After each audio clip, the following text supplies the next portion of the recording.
Good afternoon, everyone. Welcome to another episode of Dojo Live. Today is Monday, May 16th, 2022, and this is the recap show. I'm Tulio Siragusa, broadcasting from Southern California, and joining me is Kim Lantis in Hermosillo, Mexico, and America Guerrero in Mexico City. Hey, guys, welcome back. Hey, Tulio. Thank you. Happy Monday. So we only had one live show last week, but we're going to make up for that this week. We have 3 live shows coming up. Pick 2, my lord. Pick 2. My God, I'm having a Shrek moment here. We had 1 live show last week. We have 3 scheduled. For those of you who are just listening to us, I can't count. Apparently, my fingers aren't 3 shows this week, 1 live show last week. So let's talk about last week's show. We spoke with The Future of Remote Work was the title. And the question that was answered was, is the office anachronistic and from a pre-digital age? That's the big question. We spoke with Raj Singh, who's the CEO and co-founder at Pulse. So interesting conversation. I wasn't in that interview, but I watched you guys go at it about a lot of conversation about remote work, whether that's the future. There's a lot of data not available yet that suggests whether that will be better or not better for organizations or for employees in general. So there's a lot up in the air related to that. But definitely it is the topic of conversation amongst many companies. Do we bring everybody back to the office? Do we do completely remote? Do we do a hybrid?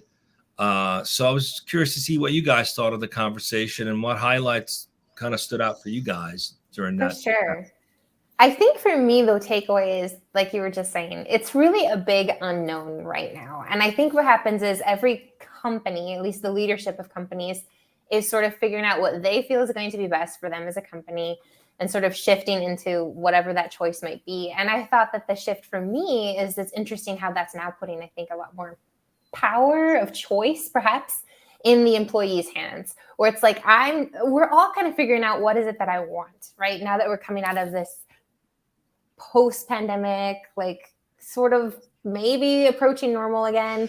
And it's like, well, what do I want? Do I want to be completely in an office? Do I want to be completely working from home? Do I want some kind of hybrid? And so we as individuals are still trying to figure this out just as much as the leadership and the companies are. And so I think I appreciate that power. And honestly, my perspective is it's just going to be, we're all going to sort of settle right into what makes sense for us. And I think that's okay. But I think one of Raj's big points also was just the data that's missing. And sort of, to me, that idea that companies need to be tracking that data, defining what the KPIs are that are interesting for them to keep track of as far as, tenure, employee happiness, and whatever else it might be to help them make their decisions. Mm-hmm. Yes, I was surprised on Raj personality. I mean, he has this ability to identify pain points and how to make a business with it, like startups. And that's the story of his life. Yeah. Like, what's the problem I'm experiencing? I'm going to fix it. And I can imagine him just working in Slack, watching that green thought like this, like, what does that project of me? I mean, what does that significant for me? Am I productive? If it's green or not? How can I change this? Is this like I don't know, like a metric for me? It's really curious how they built this company by just analyzing that. And that's what I really liked. And this whole question that, is it remote better than hybrid, or maybe I should be more present? I don't know. I really like the whole conversation. I mean, it's something that we all are experiencing, and we cannot decide yet which is the better option. What do you think? Yeah, I think part of the challenge is we have a lot left over from the assembly line production, industrial revolution that happened over 100 years ago, where you had to be in a plant to manufacture things and follow certain processes, or you couldn't get anything done. You couldn't build automobiles if you weren't there.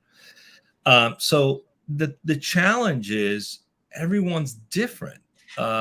To some people, working remotely is very isolating and lonely. And causes mental illness. So that's not going to be healthy for certain individuals working by themselves when they'd rather be in an office, congregating with other people, socializing, working together, which is how they sort of get their mojo and get things done. Whereas some other folks who are trying to balance family and other obligations might like the idea that I don't have to commute an hour each way and have more flexibility. I can be more productive and take a class in the middle of the afternoon, whether it's a workout or Zumba or whatever, right? So I don't think there's a one size fits all. And part of the data is going to be very difficult, in my opinion, to track because everybody's different.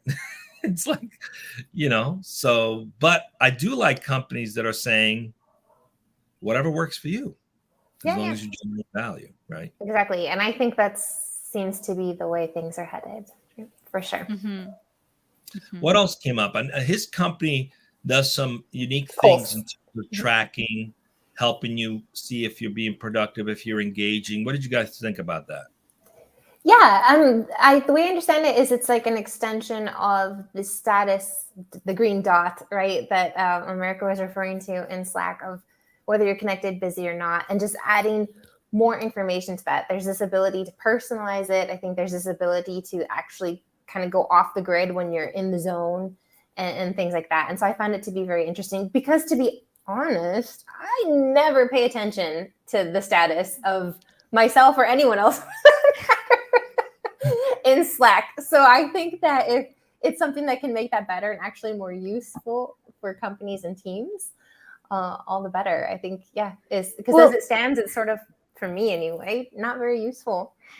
Well, in my experience, when I started working, this remote system that it was new for me, I remember me on my first day of work, like paying attention that the computer didn't turn off because I wasn't doing something, because I didn't have responsibilities in that specific moment. I remember being like, okay, I need to move my mouse or I need something. to stay connected. Going back to what Tuli was saying, exactly. The stress of like this, production line mentality of like, I must produce. Right.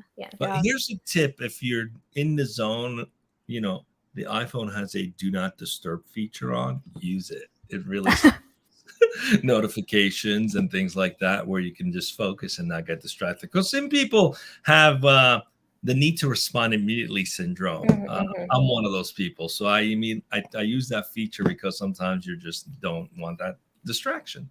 Certainly. All right. So Post will help with that as well. Exactly. What else? What do we got coming up with this week? We have 3 shows.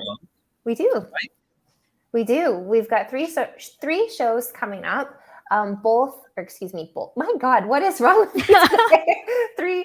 all three at the 12 o'clock Pacific Dojo Live show. The first one coming up is going to be with Nikhil Gupta of Armor Code. That is tomorrow, Tuesday the 17th.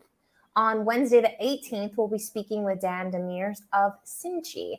And the topic for Thursday's show at 12 o'clock Pacific is, drumroll, food tech, the future of digital food, right? How will restaurants adopt the ever-changing digital landscape, and how tech can help them keep control, increase their operational efficiency, and profit margin? And that's with Song Su, the CEO of Deliverect. So don't miss it. Dojo Live, 12 o'clock Pacific. Sounds yummy. Yeah. Yeah. But yeah, we all like takeout. We like for better, for worse. We'll see what it's all about. You'll have to come back. 12 o'clock Pacific, dojo.live. It's that simple. That's how you get to us. See you back tomorrow. Be safe and have some fun.